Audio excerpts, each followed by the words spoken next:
Hey to you guys, welcome back. Today we're just going to do a quick update on the Dracula Orchid and the poor, sad Masdevallia Orchid. Anyway guys, come on in closer and we'll have a quick look.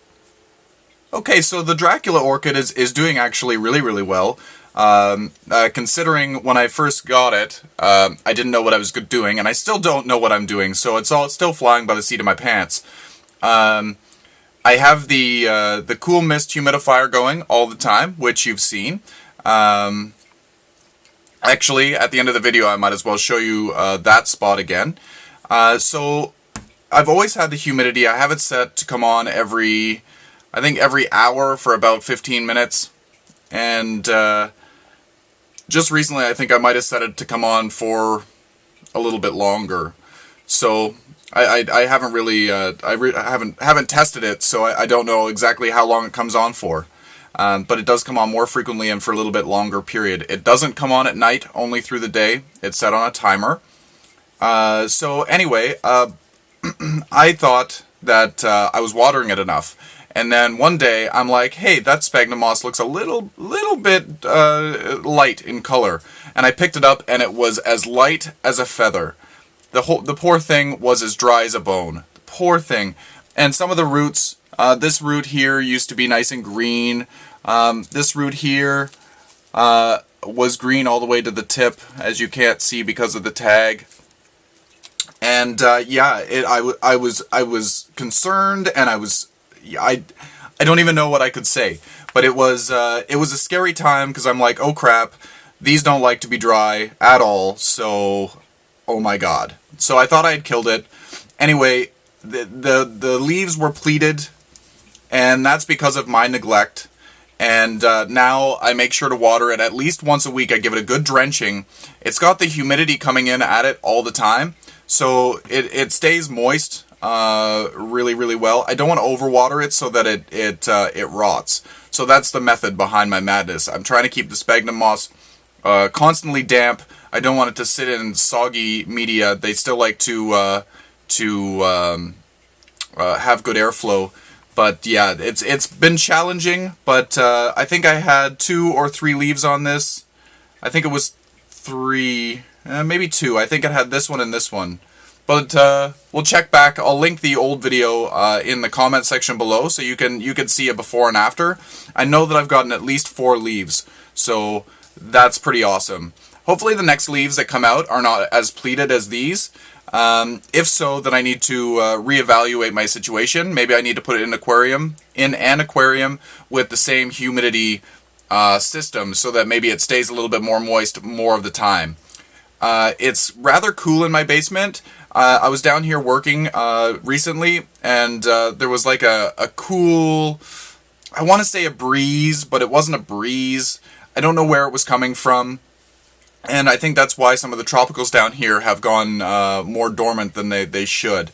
So, anyway, that is the Dracula Orchid. So stay tuned at the end of the video, so I'll show you where it's at in the grow space. And this is the poor Masdevallia that we repotted, hoping that it would take a turn for the better. After I repotted it, it lost a few more leaves, but these leaves that are here now seem to be nice and sturdy.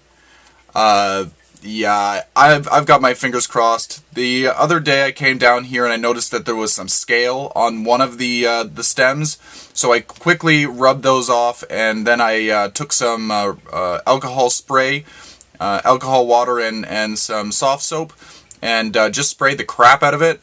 And hopefully I will keep monitoring this. Hopefully it is going to survive. It's been through so much, I feel so bad. But I really want this to do well. So anyway, this is the update on the poor Masdevallia and the Dracula that's doing surprisingly well for being in a home environment. So I'll show you where the Dracula's hanging out, and the mist system is going right now. So check it out. Okay, so we're peering through a crack in the wall. As I pan back, you can see that we're in a crack here. So don't mind the angles.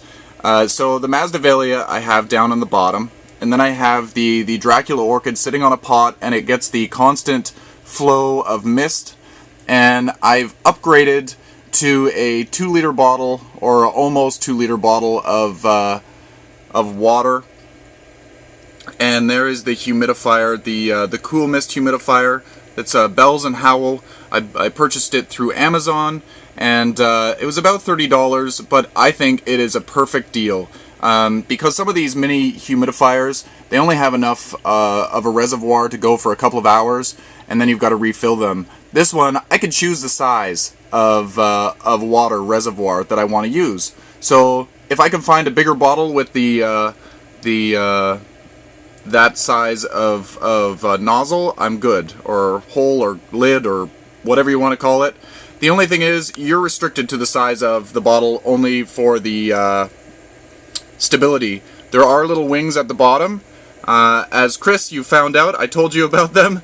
At first, he thought that it couldn't hold a bigger bottle because it would tip over, but there are little wings that fold out. So if you have one of these and you haven't discovered that yet, flip it over and check it out. They are there. So on this side we have the Masdevallia and then the Dracula, which takes center stage for the humidity. And bear with me, we're going to go around. And then we've got the air plants sitting here. They are going to like it a lot more hanging out on, down here with all this added humidity. So I'll give you another update on the air plants soon. Hopefully they like this much better. Anyway, happy growing everyone, and hopefully you enjoyed this update. And then they do go to kind of a grayish tone when they're in need of a drink. So easy to tell. I also have one